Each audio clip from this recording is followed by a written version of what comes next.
నందు ప్రియమైన దేవుని బిడ్డలారా, మరో తరుణము మీ అందరికీ కూడా ఈ యొక్క పునరుద్ధాన శుభాలు తెలియచేస్తూ ఉన్నాను.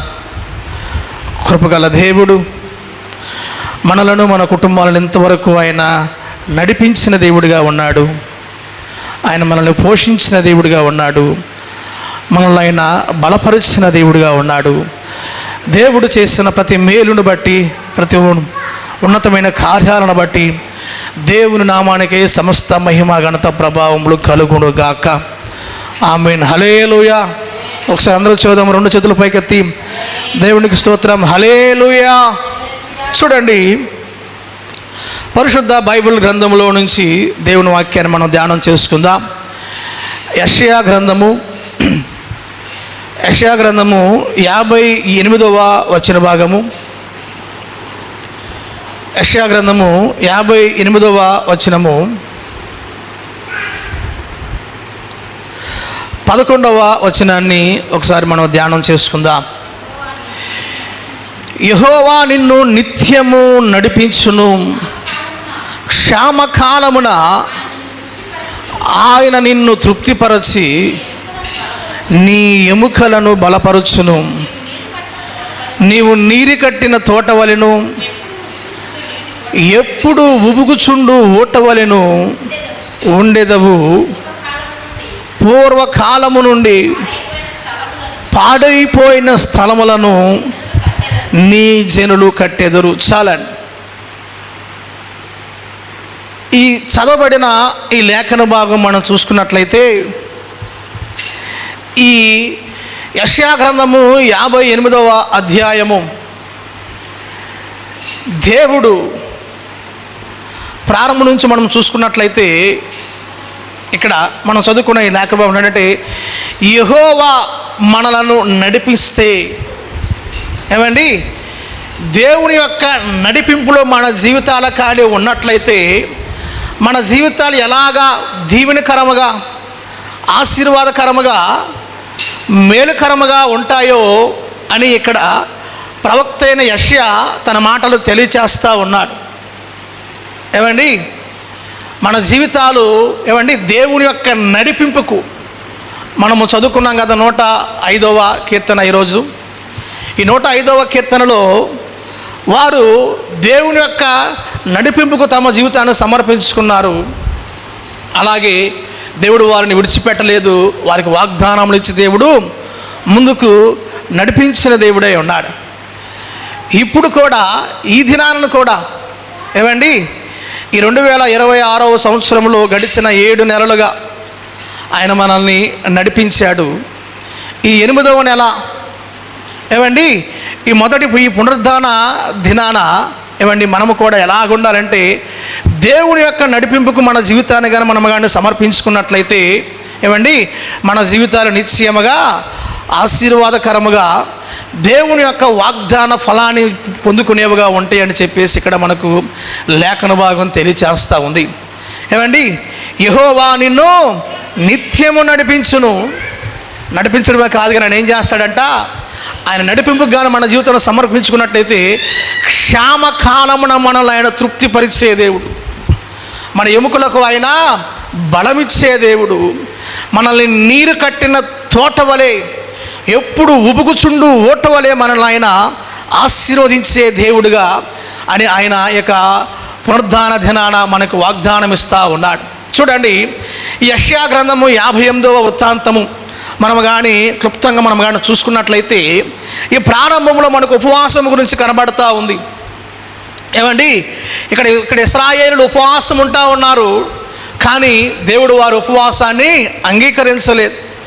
ఎందుకంటే వారు కేవలము ఉపవాసం అనేది కేవలం ఆచారంగా తల వంచడము, గోనె పట్ట కట్టుకోవటము కనబడతా ఉంది. కానీ వారి హృదయాలు దేవునికి దూరంగా ఉన్నాయి. వారి జీవితాలలో ఇతర పట్ల ప్రేమ లేదు. వారి జీవితాలలో పేదల పట్ల కనికరం అనేది లేదు. వారు ఉపవాసం ఉండేవాడిని ఏం చేస్తారంట, ఆ దినాన తమ యొక్క పనివారిని వెట్టి చాకిరి వారు చేపిస్తూ ఉన్నారు.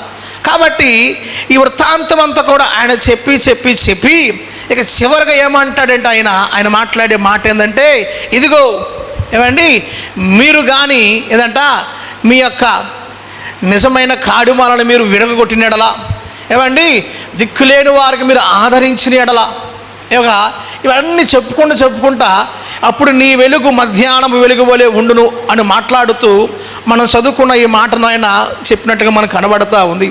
చూడండి, మన జీవితంలో కూడా వారైతే ఉపవాసం ఉన్నారు, కానీ ఆ ఉపవాసం దేవునికి అంగీకారయోగ్యంగా లేదు.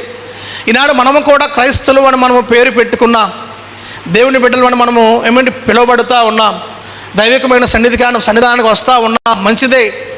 మనం చేసే ప్రార్థన, మనం అర్పించే అర్పణ, మనం ఏంటండి మనం చేసే స్తుతియాగము అని మన దేవునికి నమ్మకంగా ఉన్నాయా, అంగీకారంగా ఉన్నాయా, ఆమోదకరంగా యోగ్యంగా ఉన్నాయా లేవా అన్న విషయం కూడా మనము గమనించాలి.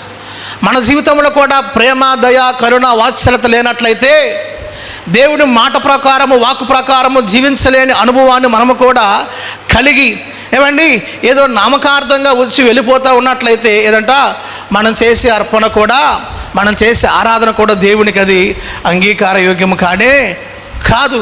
అయితే ఎప్పుడైతే హృదయపూర్వకంగా ప్రభు సన్నిధిలో ప్రభుపై ఆధారపడి దేవుని వాక్కు కొరకు ఏమండి దేవుని యొక్క ప్రేమ, దయ, కరుణ, వాత్సల్యత, సమాధానము, దేవుని యొక్క గుణగుణాలను ఏమండి ఇతరులను కనికరించడము, ఇవన్నీ విషయాలు మనం ఎప్పుడైతే మనం కలిగి ఉండి ప్రభువును మనం ఆరాధించే వ్యక్తులుగా ఉంటామో, ప్రభువును మనం మహింపరిచే వ్యక్తులుగా ఉంటామో, నిశ్చయముగా అప్పుడు అంటాడు కదా, నీ వెలుగు అందరికీ చీకటి ఉన్నా కానీ నీవు ఎలా ఉంటావు? మధ్యాహ్నం వెలుగు వలె ఉంటావు. ఏమండి నీవు నా నడిపింపుగా నువ్వు కానీ అప్పగించుకున్నట్లయితే ఏదంట నీవు ఎట్లా ఉంటావంటే క్షామకాలమందు నీవు తృప్తిపరిచే వ్యక్తులుగా ఉంటావు. అవును, మన దేవుడు మనల్ని తృప్తిపరిచే దేవుడు. చూడండి, ఇశ్రాయేలు బిడ్డలు వారు దేవుని బిడ్డలే, కానీ ఏంటంటే వారు దేవుని యొక్క నడిపింపులో లేరు. కొంతమందిని స్వనీతి నడిపిస్తూ ఉంటుంది. ఏమండి ఇశ్రాయేలు ఏమన్నారంటే మమ్మల్ని బయలు నడిపించిందని వాళ్ళు భ్రమపడ్డారు. అరణ్య మార్గంలో అహరోను ఏమన్నాడు, ఇదిగో మనల్ని నడిపించిన దేవుడు ఈ పోత పోసిన యొక్క విగ్రహమే అని వారు ఏమండి భ్రమపడ్డారు. అయితే ఎప్పుడైతే మన జీవితాలను మనము దేవుని యొక్క నడిపింపుకు మనము కానీ సమర్పించుకుంటామో, కొందరు రాజులు వారిని ఏదంట అయోమయమైన స్థితిలోనికి వారిని నడిపించారు. కొందరు ప్రవక్తలు, అబద్ధ ప్రవక్తల వారిని ఏం చేశారండి ఏదంట వారు చేయరాని కార్యాలు చేయడానికి వారిని నడిపించారు. అయితే మనము కానీ దేవుని యొక్క నడిపింపుకు మన జీవితాన్ని మనము సమర్పించుకున్నట్లయితే మన జీవితంలో కలిగే ఉన్నతమైన కార్యాలను, ఉన్నతమైన మేలులను ఈ యొక్క పునరుద్ధాన దినాన క్లుప్తంగా కొద్ది నిమిషాలు మనము ధ్యానం చేసుకుందాం. చూడండి, దేవుని యొక్క నడిపింపుకు మన జీవితాన్ని మనము సమర్పించుకోవాలి. అవును, ఏమండి ఇథియోపియా యొక్క నపుంసకుడు ఏమండి ఆ మంత్రి గారు వెళ్తూ ఉన్నాడు. దేవుడు ఏం చేశాడు? ఫిలిప్పుని అతని యొద్దకు నడిపించాడు. ఏమండి ఆ యొక్క ఇథియోపియా యొక్క మంత్రి ఏం చేశాడండి?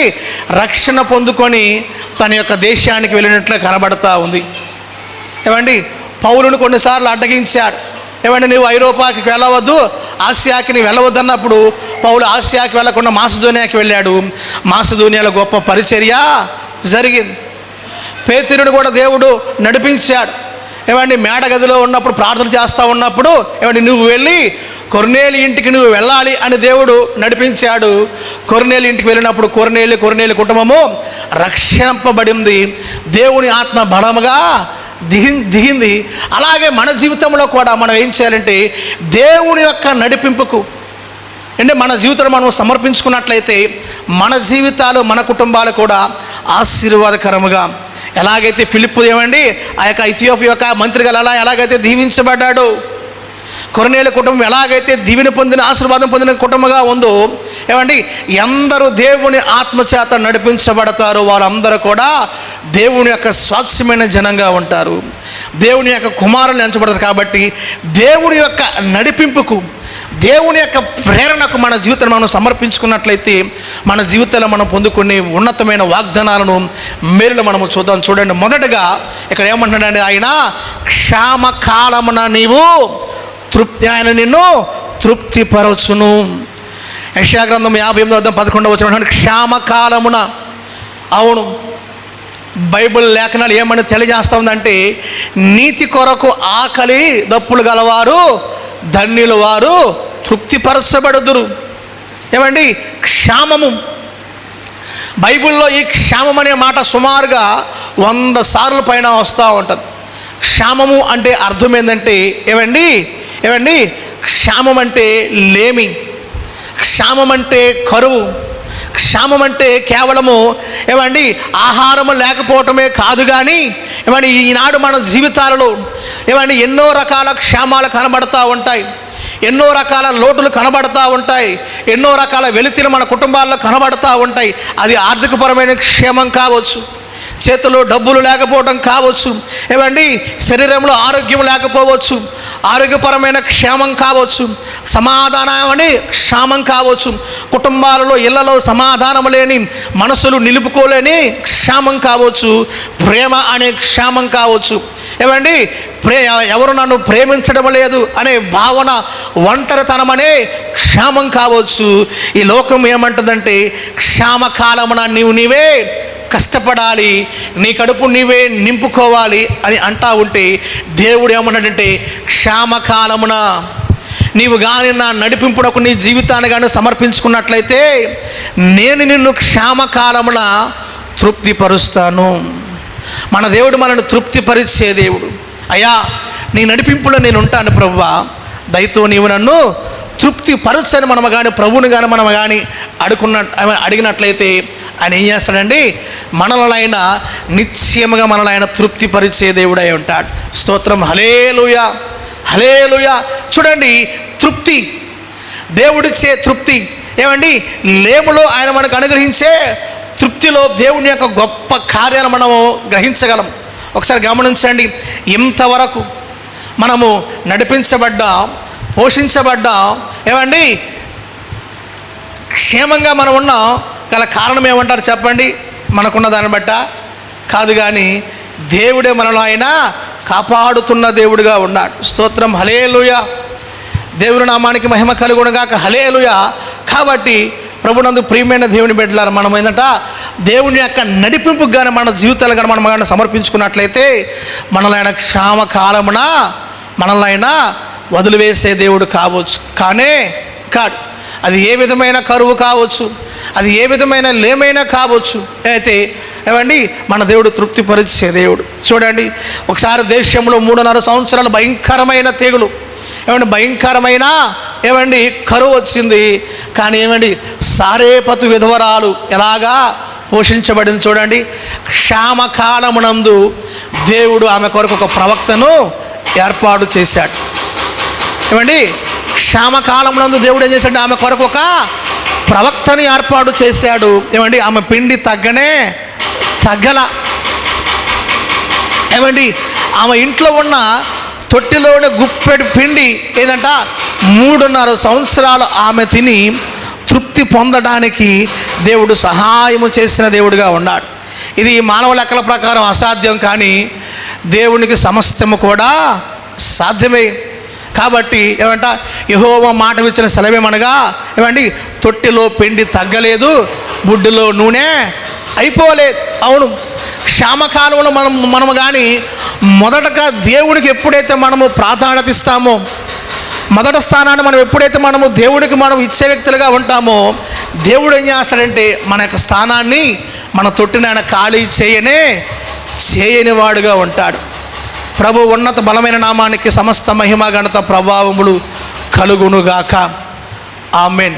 చూడండి, ఇస్సాకు ఆ దేశంలో గొప్ప దేశమంతా కరువు, దేశమంతా కూడా కరువు. కానీ ఇస్సాకు ఎలాగ 100 ఫలాన్ని పొందినవాడుగా ఉన్నాడు. క్షామంలో కూడా 100 ఆశీర్వాదాన్ని ఎలాగ పొందినవాడుగా ఉన్నాడు.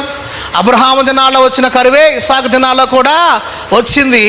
అందరూ ఐగుప్తుకు పారిపోతున్నాడు, కానీ ఇస్సాకు కూడా వెళ్ళాలనుకున్నాడు. కానీ దేవుడు ఏమన్నాడంటే, ఐగుప్తుకు నువ్వు వెళ్ళవద్దు, ఇదే దేశంలో ఉండు, నేను నిన్ను ఆశీర్వదిస్తానన్నాడు. ఇస్సాకు దేవుని యొక్క మాట విన్నాడు. ఏం చేశాడు? ఇస్సాకు దేవుని యొక్క మాట విన్నాడు. కరువు ఉన్న దేశంలోనే ఉండిపోయాడు. అందరు ఇస్సాకును పిచ్చివాడు అనుకున్నారు, కానీ కరువులో ఎలాగ బ్రతుకుతావాడు అని అనుకున్నారు. కానీ దేవుడు ఏం చేశాడండి, ఇస్సాకు ఆ సంవత్సరం మందు పంట వేసి 100 పంట కోసెను అని మనకు ఆదికాండము 26వ అధ్యాయం మనకు కనబడతా ఉంది. కాబట్టి క్షామకాలంలో మనం ఏంటంట, లోకం వెళ్ళే దారిలో వెళ్ళకూడదు. లోకం ఏమంటుందంటే ఐగుప్తులోనికి వెళ్ళు, ఏదంట ఐగుప్తులో నీకు సమృద్ధి ఉంది, ఐగుప్తులో నీకు ఆనందం ఉంది, ఐగుప్తులో నీకు ఏదంట నీ యొక్క హృదయాన్ని తృప్తిపరిచే కార్యాలు చాలా ఉన్నాయి, ఐగుప్తుకు వెళ్ళని చెప్పేసి లోకమును మనల్ని పదే పదే ప్రేరేపిస్తూ ఉంటుంది. కానీ మనం ఏం చేయాలంట, దేవుడు ఉండవలసిన స్థానంలోనే మనము ఉండాలి, దైవిక మార్గంలోనే మనము నిలిచి ఉండాలి, దేవుని కొరకు మనము వేచి ఉండాలి. అప్పుడు నిశ్చయముగా ఇస్సాకును ఏదంట కరువులో 100 ఫలితాన్ని ఇస్సాకు అనుగ్రహించిన దేవుడు, ఇస్సాకును తృప్తిపరిచిన దేవుడు ఏదంట ఆయన నడిపింపులు మనం ఉన్నట్లయితే, ఆయనకు మన జీవితాన్ని మనం సమర్పించుకునే వ్యక్తులుగా మనం ఉన్నట్లయితే, లోకం వెళ్ళే దారిలో కాకుండా దేవుడు నడిపించే దారిలో మనము నడిచే వ్యక్తులుగా మనం ఉన్నట్లయితే నిత్యముగా మన జీవితాలు ఏం చేయబడతాయండి, తృప్తిపరచబడతాయి. కాబట్టి ఏంటంట క్షామకాలంలో అందరూ ఏంటంట ఆ దినాలు ఐగుప్తుకు వెళ్ళిపోయినా కానీ ఇస్సాకు అదే దేశంలో ఉన్నాడు, దేవుడు ఉన్న మన స్థానంలోనే ఉన్నాడు, దేవుని మాటకు లోబడ్డాడు. ఏదంట 100 ఫలితాన్ని పొంది ఏదంటే అందరూ కరువులో ఉంటే వీరు ఏం చేశారండి, తృప్తి పొందిన వారుగా ఉన్నారు. అలాగే ఇది సారెపతలోని విధవరాలు కూడా ఏంటంట ఇక ఆ యొక్క దేశమంతా కూడా 3.5 సంవత్సరాలు కరువు ఉంటే ఈమె కుటుంబం ఏంటంట 3.5 సంవత్సరాలు పోషింపబడింది. కారణం ఏంటంట ఆమె ప్రప్రథమైన స్థానాన్ని, మొదటి స్థానాన్ని దేవుని యొక్క దైవ సేవకునికి ఇచ్చింది, ప్రవక్తను ప్రేమించింది. కాబట్టి ఏంటంటే ఆమె యొక్క క్షామకాలంలో కూడా ఆమె నడిపించబడింది, దీవించబడిన వ్యక్తిగా ఉంది. చూడండి, 5 రొట్టెలు 2 చేపలు 5,000 మందికి ఎలాగ ఆహారంగా మార్చబడ్డాయి. కొంచెమే ఏమండి, 5 రొట్టెలు 2 చేపలు కొంచెమే. కానీ దేవుడు ఏం చేశాడండి, ఎప్పుడైతే తన చేతిలోనికి తీసుకొని కృతజ్ఞతాస్తుతి చెల్లించాడో 5 రొట్టెలు 2 చేపలు 5,000 మందికి ఆహారం పంచడమే కాదు కానీ ఇంకా ఏమండి మిగిలి 12 గంపలుగా ఎంచబడింది. అవును, మనం ఏంటంట క్షామకాలంలో ఉన్నా కానీ, ఆర్థికపరమైన లేములో ఉన్నా కానీ, ఆరోగ్యపరమైన క్షామకాలంలో ఉన్నా కానీ, ప్రేమ లేని క్షామంలో ఉన్నా కానీ, సమాధానం లేని క్షామంలో మనం ఉన్నా కానీ మనం ఏం చేయాలంట, ప్రభువుని మహింపరచట, ప్రభువుని స్తుతించుట, ప్రభువుని కొనియాడుట, ప్రభువుని కీర్తించుట. ఎప్పుడైతే మనం మానవ వ్యక్తులుగా మనం ఉంటామో మన జీవితాలు ఏం చేయబడతాయండి, ఏదంట ప్రభువు ఆ యొక్క 5 రొట్టెలు 2 చేపల పైకెత్తి, ప్రభువా ఇదిగో ఈ ఆహారాన్ని నీవు దీవించు, ఆశీర్వదించు అని తన చేతులు పైకెత్తి ప్రభువుని ఎప్పుడైతే ప్రార్థన చేశాడేనంట 5,000 మందికి ఆహారాన్ని పంచిపెట్టినవి కేవలము 5 రొట్టెలు 2 చేపలే.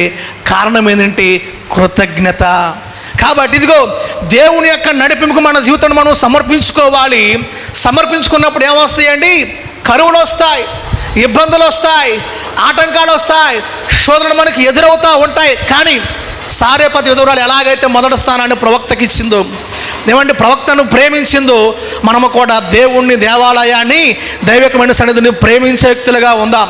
ఇస్సాకు ఎలాగైతే అందరూ ఐగుప్తుకు వెళ్ళిపోయినా కానీ ఐగుప్తుకు వెళ్లకుండా, లోకములో కలిసిపోకుండా, లోకానుసారమైన ఆచారాలు పాటించకుండా, లోకానుసారమైన పద్ధతులు పాటించకుండా ఎలాగైతే దేవుడు నిలవమన్న స్థానంలో నిలిచి ఏమండి దేవుని కొరకు నిలబడ్డాడో అదే స్థానంలో మనము కూడా ఏంటంట ఇస్సాకు 100 ఫలితాన్ని ఎలాగ పొందాడో మనము కూడా దేవుని యొక్క నడిపింపుకు, మాటకు లోబడి జీవించినట్లయితే మనము కూడా ఎట్లాగండి 100 ఫలితాన్ని మనము అనుభవించే వ్యక్తులుగా ఉంటాం.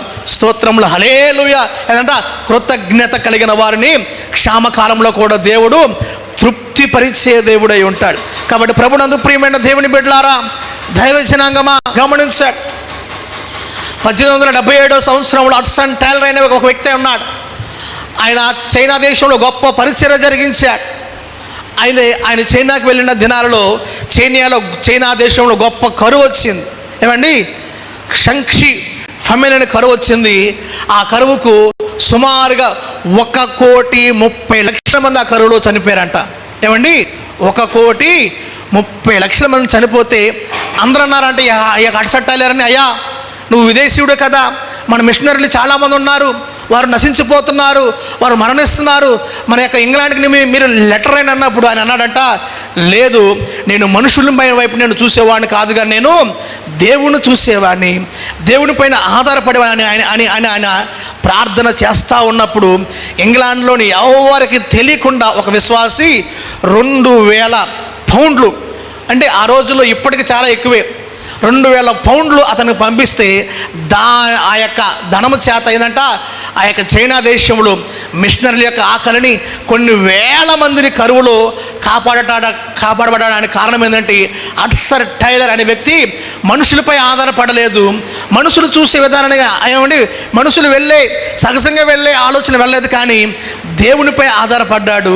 దేవుణ్ణి ఏంటంట దేవుని యొక్క ప్రార్థనలో ప్రభుపైన ఆధారపడి జీవించాడు. కాబట్టి ఆ చైనా దేశంలో కొన్ని వేల మందికి ఆయన ఆహారాన్ని తీర్చే వ్యక్తిగా మార్చబడ్డాడు. కాబట్టి ఇక పునరుద్ధాన దినాన్ని ఏంటంట దేవుని యొక్క నడిపింపుకు మన జీవితాన్ని మనం సమర్పించుకుంటే, దేవుని యొక్క నడిపింపులో మనం కానీ ఉన్నట్లయితే, ఇంతవరకు ఈ 7 మాసాలు నడిపించిన దేవుడు ఏమండి ఈ ఆగస్టు నెలంతా కూడా మనల్ని ఏంటంట క్షామములో నుండి దేవుడు మనల్ని తృప్తిపరచునుగాక, ఆర్థికపరమైన ఏమంట సమృద్ధి దేవుడు అనుగ్రహించునుగాక, ఆరోగ్యపరమైన క్షేమాన్ని దేవుడు అనుగ్రహించునుగాక, సమాధానపరమైన క్షేమాన్ని దేవుడు మనం అనుగ్రహించునుగాక, కోల్పోయిన ప్రేమలను మరలా దేవుడు మన జీవితం మరలా పునరుద్ధరించును గాక. అయితే మనం ఎలాగ ఉండాలంటే ఏంటంట దేవునికి మొదటి స్థానాన్ని మనం ఇవ్వాలి, దేవాలయాన్ని మనం ప్రేమించాలి. సారెపతి విధురాలు ఏలియాను ప్రేమించింది, మొదటి స్థానం ఏంటంటే మొదటి అప్పాన్ని ఆయనకే ఇచ్చింది, ఏదంట 3.5 సంవత్సరాలు పోషించబడింది. అలాగే మనం ఏంటంట ఇస్సాకు అందరూ ఐగుప్తుకు వెళ్తూ ఉన్నారు, కానీ ఇస్సాకు ఐగుప్తు లోకానికి సాదృశ్యం, ఐగుప్తు ఏంటంట ఈ లోకమైన వ్యసనాలకు సాదృశ్యం అయ్యిందంట. కాబట్టి మనం ఏంటంట లోకానికి మనం వెళ్ళకూడదు. లోకంలో వెళితే చాలా బాగుంటుంది ప్రారంభంలో, కానీ రాను ఏమైపోతుంది చెప్పండి. చిన్న కుమారుడు అంటాడు కదా, లోకంలో ఉన్న దుర్వ్యాపారం అంతా చేసి చివరికి ఏమైపోయాడు, పంది పొట్టు తినే స్థాయికి వెళ్ళిపోయాడు. ప్రారంభం చాలా సంతోషంగా ఉంటుంది, కానీ చివరికి ఎట్లా పందులు తిని ఆహారం అనబడిన దీనస్థితిలోనికి మార్చబడతారు. అయితే లోకానికి మనం వెళ్ళవద్దు. ఇస్సాకు దేవుడు ఉన్నమన్న స్థానంలో ఉన్నాడు, ఏదంట 100 ఫలితాన్ని ఇస్సాకు పొందుకున్న వ్యక్తిగా ఉన్నాడు. అలాగే 5 రొట్టెలు 2 చేపలు ఎలాగైతే కృతజ్ఞత, మన జీవితంలో కూడా కృతజ్ఞత ఉండాలి.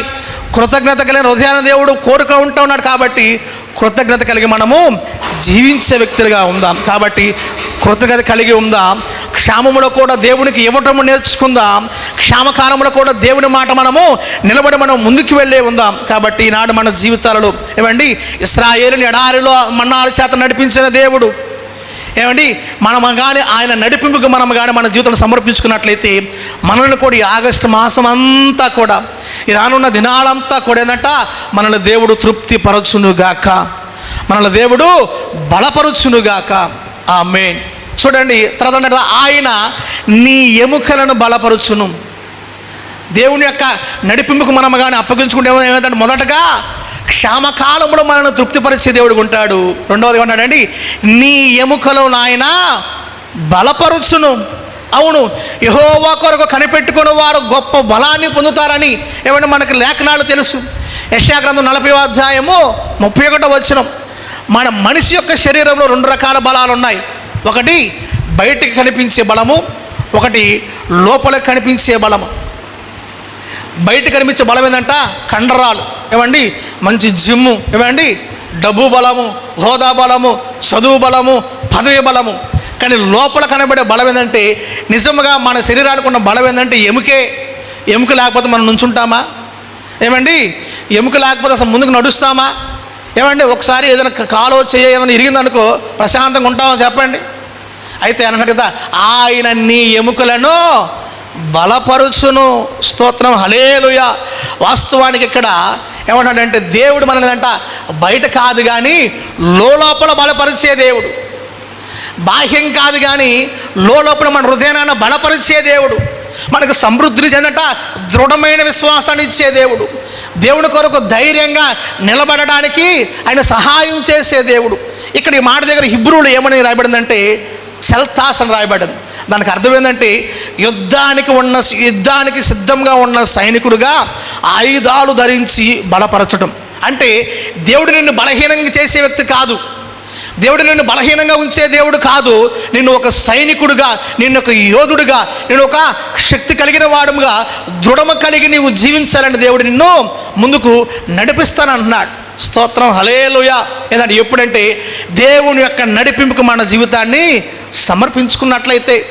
పరిశుద్ధ బైబిల్ గ్రంథంలో మనం చూసుకున్నట్లయితే ఎండిన ఎముకలు ఏదంట, ఎహెజ్కేలు గ్రంథంలో ఒక లోయ కనపడతా ఉంది. అన్ని ఎముకలే ఏదంట, ఆ ఎముకలకు ఏమి లేవు, మృతతుల్యమైన ఎముకలు. దేవుడు అన్నాడు కదా ప్రవక్తతో, నువ్వు ప్రవచించు, నువ్వు కేవలం మాట పలుకు. ఏదంట ఎప్పుడైతే దేవుడు ఏదంట ఆ యొక్క మాట పలకమని అన్నాడో, జీవం లేని వాటిలో జీవం వచ్చింది, బలం లేని వాటిలో బలం వచ్చింది, నరాలు లేని చోట నరం వచ్చింది, మాంసం లేని చోట మాంసం వచ్చింది. ఏదంట జీవం లేని చోట. మన జీవితంలో కూడా కొన్నిసార్లు నిరాశ, నిస్పృహ, ఇక ఏంటి నా జీవితం ఏంటి, నా భవిష్యత్తు ఏంటి, రేపు ముందున్న ఏదంట అన్న ఆలోచన మనల్ని పదే పదే మన కృంగదీస్తూ ఉంటాయి. అయితే ఈ నిరాశ నిస్పృహలో మనం ఏంటంట కురింగిపోకూడదు, పడిపోకూడదు. ఏమన్నా మనల్ని బలపరిచే దేవుడు, మన ఎముకలకు సత్తువిచ్చే దేవుడు, మన ఎముకలకు బలం ఇచ్చే దేవుడు, ఏంటంట కోల్పోయిన చోట సమస్తాన్ని మరలా పునరుద్ధరించే దేవుడు మనకు కలిగి ఉన్న విషయాన్ని మనము కలిగిన వారముగా ఉండాలి. దేవుని నామానికి మహిమ కలుగునుగాక. హల్లెలూయా. దేవుడు అన్నాడు కేవలము నువ్వు వాక్యాన్ని పలుకు. మన నోట ఎప్పుడు ఏం పలకాలి చెప్పండి? శుభప్రదమైన మాటే పలకాలి. దేవుని యొక్క వాక్యమే మన నోట ఎప్పుడైతే మనం పదే పదే పలుకుతూ ఉంటామో, వాక్యాన్ని పదే పదే ఎప్పుడైతే మనం వింటూ ఉంటామో, వాక్యాన్ని పదే పదే ఎప్పుడైతే మనం ధ్యానిస్తూ ఉంటామో, మనకు తెలియకుండా ఏంటంట అవి మన శరీరానికి ఆరోగ్యాన్ని, మన ఎముకలకు సత్తువుని, కోల్పోయిన నిరాశను మరలా పునరుద్ధరించి సంతోషంతో సమాధానంతో మనలను ముందుకు నడిపించేది ఏంటంటే దేవుని యొక్క మాట, దేవుని యొక్క ప్రవచనపు మాట అయిన రేమ మనలను మన ఎముకలకు సత్తువిస్తుంది. స్తోత్రం, హల్లెలూయా. హల్లెలూయా. ఏదంట నరం వచ్చాయి, మాంసం వచ్చాయి, ఏదంట పెద్ద సైన్యం. మనం ఏం చేయాలంట ఈ ఎముకలు ఏదండి, ఈనాడు చాలామంది ఎముకలు ఏమైపోయినాయి, ఎండిపోయినాయి. పైకి మంచిగానే కనబడతా ఉన్నాం, పైకి అబ్బో ఏదంట మంచిగా ఏదంట పైకి భలేగా హుషారుగా నవ్వుతూ ఉన్నాం, చక్కటి వస్త్రాలు వేసుకుంటూ ఉన్నాం, ఏమండి బయటికి సమాజంలో మంచిగానే కనబడతా ఉన్నాం. కానీ ఈ రోజుల్లో చాలామంది హృదయాలు ఏమైపోయినాయి అంట, ఎండిపోయినాయి. చాలామంది ఎముకలు ఏమైపోయినాయి చెప్పండి, బలహీనంగా మార్చబడ్డాయి. అయితే మనం ఏం చేయాలంట, లోపల మనం బలాన్ని, శక్తిని, ఏమండి దృఢత్వాన్ని మనం పొందుకోవాలంటే దేవుని యొక్క వాక్యే, దేవుని యొక్క మాటే. ఎందుకంటే దేవుని యొక్క వాక్యము సజీవమైనది. అవును, ప్రార్థన చేయలేని బలహీనత ఒకవేళ మనం కలిగి ఉన్నామేమో, ఒకవేళ విశ్వాసం మన జీవితంలో మరణించిందేమో, అయితే దేవుని యొక్క వాక్యానికి, దేవుని యొక్క ఆత్మకు, దేవుని యొక్క నడిపింపుకు మరలా నీ జీవితాన్ని సమర్పించు. ఏమండి ఎండిన లోయలో ఏమండి ఏదంటే గొప్ప సైన్యాన్ని దేవుడు నిలబెట్టిన దేవుడు నిన్ను బలపరచడా? మనల్ని విడిచిపెడతాడండి? మన దేవుడు ఎన్నడూ విడువని మనమే విడిచిపెడతాం ఆయన్ని. చిన్న చిన్న వాటి కొరకు, తుచ్చమైన వాటి కొరకు, అల్పమైన కోరికల కొరకు, ఏమండి ఈ లోక భోగాల కొరకు, ఏమండి దేవుడు మనం విడిచిపెట్టే వారికి ఉంటాం. కానీ దేవుడు మనల్ని విడువడు. ఎడబాయిని దేవుడు మనం కలిగి ఉన్నామన్న విషయాన్ని మనం గమనించాలి. కాబట్టి ఏంటంట మన ఎముకలకు దేవుని యొక్క నడిపింపుకు మన జీవితాన్ని సమర్పించుకుందాం. ఆయన క్షామకాలం మనల్ని ఆయన తృప్తిపరుస్తాడు. మన ఎముక ఏదంట లోపల మన బలాన్ని, శక్తిని, సామర్థ్యాన్ని మనకు ఆయన అనుగ్రహించే దేవుడు. చూడండి యాకోబు ఉన్నాడు, ఏమండి యాకోబు ఏమండి ఎలా నడిచాడు? ఆదికాండము 32వ అధ్యాయం 24 నుంచి 31 వచనాలు ఈ మాటలు మనకు కనబడతా ఉండదు. చూడండి, అతడు విరిగిన తొడ ఎముకతో ఏదంట ఇశ్రాయేలుగా మార్చబడ్డాడు.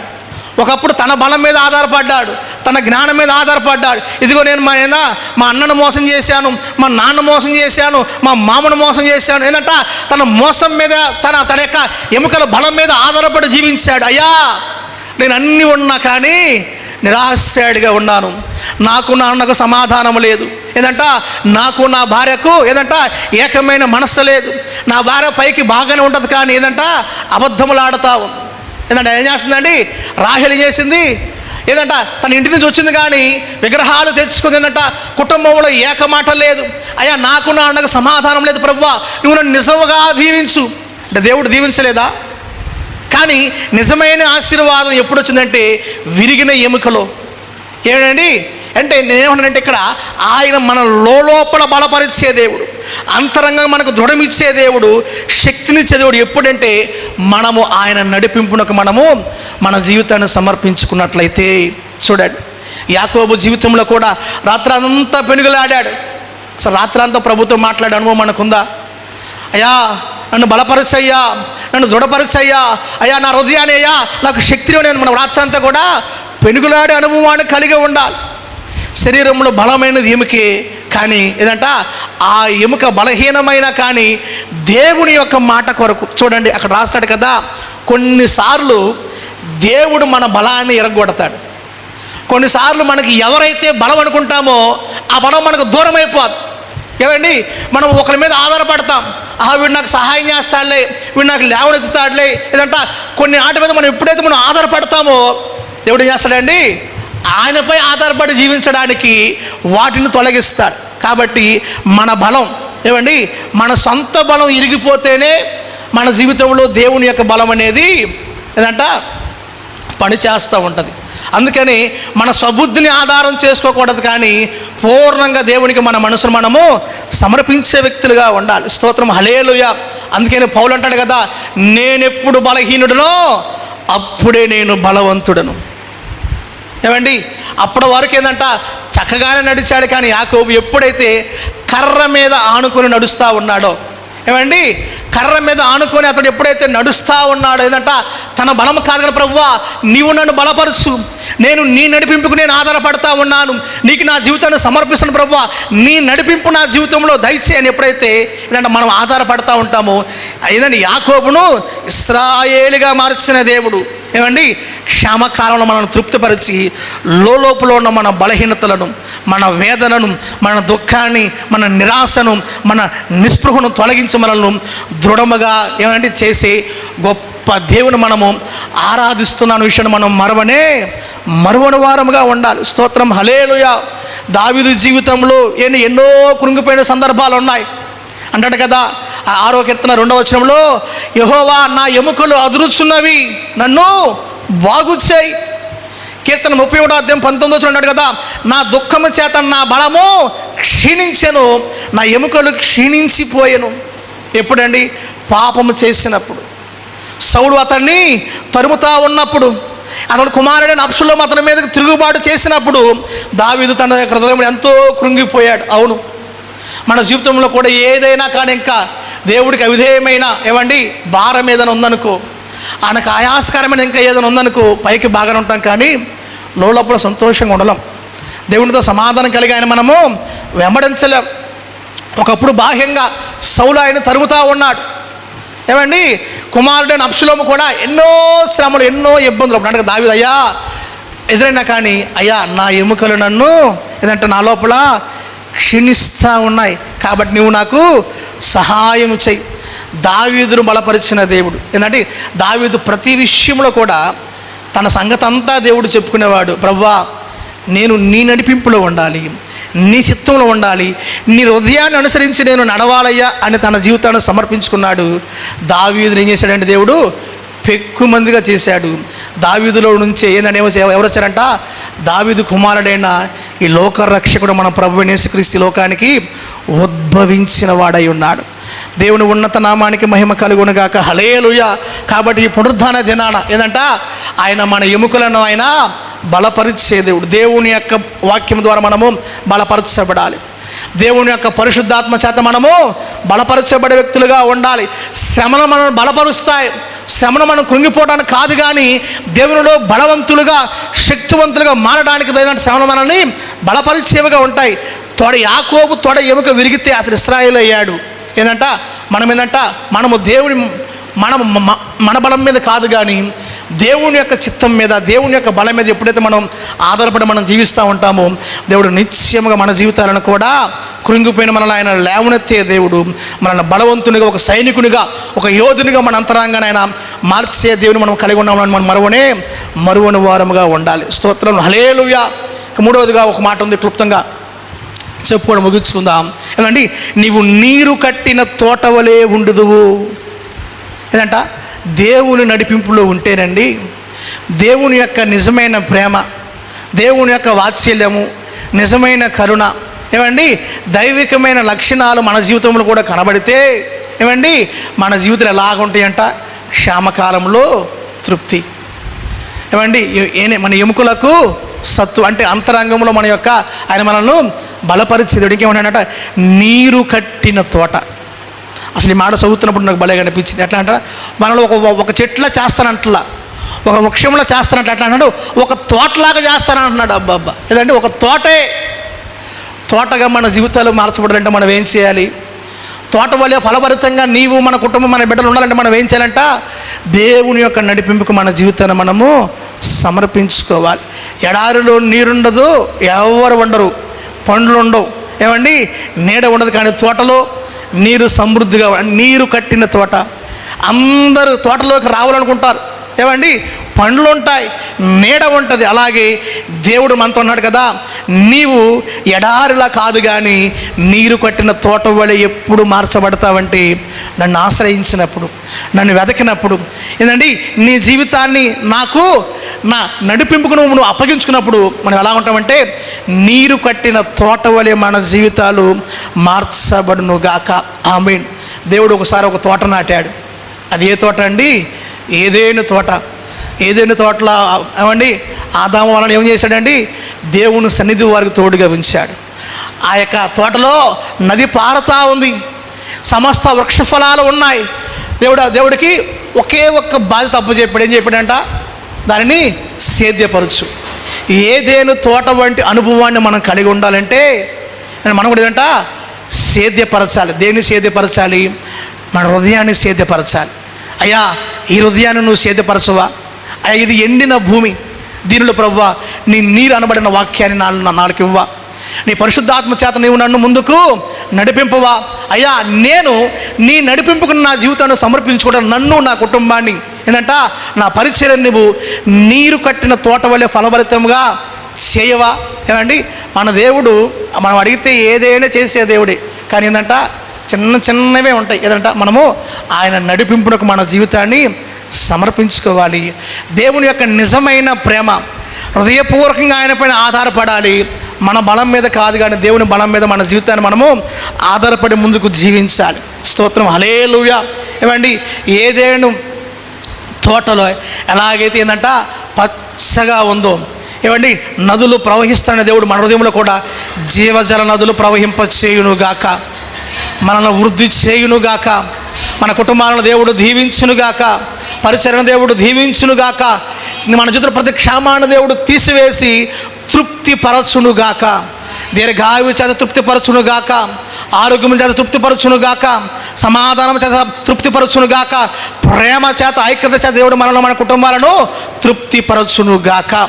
ఆమేన్, హల్లెలూయా. మరొకసారి ఈ యొక్క వాక్యాన్ని మనం ధ్యానం చేసుకుందాం. తలలో వంచండి, ప్రార్థన చేసుకుందాం. మహాపరిశుద్ధుడ, మహోన్నతుడ, కృపగల మా దేవా శివాధిపతి, నీ ఉన్నత పరిశుద్ధ నామాన్ని బట్టి ప్రభానికి స్తుతులు స్తోత్రాలు తెలియజేస్తూ ఉన్నాం. అయ్యా ఈ పునరుద్ధాన దినాన ఈ 2026 సంవత్సరంలో గడిచిన 7 నెలలు ప్రభువా నీ ఉన్నతమైన కృప చొప్పున ప్రభువా మీరు మమ్మల్ని కాపాడారు, రక్షించారు, మీరు నడిపించారు ప్రభానికి స్తోత్రాలు. మరలా ఇదిగో ప్రభు ఈ ఆగస్టు మాసంలో ప్రభు ఈ మొదటి పునరుద్ధాన దినాన మా జీవితంలో ప్రభు మీ చేతికి సమర్పిస్తూ ఉన్నాం. నీ నడిపింపులో మా కుటుంబాలను ఉంచండి, మా బిడ్డలను ఉంచండి, మా జీవితాన్ని ఉంచండి, మా పరిచర్ని మీరు ఉంచండి ప్రభా. మా సమస్తాన్ని ప్రభు నీ సన్నిధానంలో సమర్పించి ప్రార్థిస్తున్నాం దేవానికి స్తోత్రాలు. అవునయ్యా క్షామకాలంలో ప్రభు మీరు మన ప్రభా తృప్తిపరిచే దేవుడు, మా ఎముకలకు బలమిచ్చే దేవుడు, మన ప్రభా నీటికట్టిన తోట వల్లే మార్చే దేవుడు నీవే ప్రభా. నీపై ఆధారపడి జీవించే గొప్ప భాగ్యం మీరు మాకు అనుగ్రహించమని, ఇదిగో ప్రభు యొక్క పునరుద్ధాన మేలుల చేత దీవుల చేత ప్రతి ఒక్కరిని మీరు దీవించమని, ఆశీర్వాదకరంగా మలచమని ప్రభా. ఎందరు బిడ్డలు ప్రభా ఆశతో ఉన్నారు, అపేక్ష ఉన్న ప్రభా, ప్రతి ఒక్క జీవి యొక్క కోరిక మీరు తీర్చండి, తృప్తిపరచండి అయ్యా. వారికి వెళుతులన్నీ మీరు తీర్చండి, కుటుంబాల్లో సమాధానం శాంతి చేత మీరు నింపమని, ఈ పునరుద్ధాన మేలు చేత మీరు ఆస్వాదించమని ప్రభా. బలహీనైన వారు మీరు బలపరచండి. అవును ప్రభు నీ బలంపై ఆ ప్రభా నీ బలాన్ని దయచేయండి, నీ కొరకు ఎదురు చూసి ఒక భాగ్యం అనుగ్రహించండి అయ్యా. సహాయం చేయండి దేవానికి స్తోత్రాలు తండ్రి. నీకు ఎప్పుడు మనం వృద్ధి చేయమని అయ్యా ఇదిగో ప్రభా మా మనసులకు ప్రభా నీ వాక్యాన్ని ప్రాకారంగా ఉంచండి. నీటి కట్టిన తోటలాగా మా జీవితాన్ని మీరు మార్చమని సహాయం మాకు దయచేయమని ఈ ఆగస్టు మాసం అంతా కూడా ప్రభా మా జీవితంలో మీకు సమర్పించుకుంటున్నాం. క్షేమాన్ని, సమృద్ధిని, ఆరోగ్యమును, కృపను మీరు మాకు సదాకాలం తోడుగా ఉంచమని, కుటుంబాన్ని, పరిచయ ప్రాంతాన్ని దీవించమని, వచ్చిన ప్రభావ ప్రతిబిడ్డను పేరు పేరు మీరు దీవించమని, వారి అక్కర్లని మీరు తీర్చమని సహాయం దయచేయమని యేసు ఉన్నతమైన పరిశుద్ధులను ప్రార్థిస్తూ స్తుతిస్తూ అడిగి వేడుకుంటున్నాం మా పరమ తండ్రి. ఆమేన్, ఆమేన్, ఆమేన్.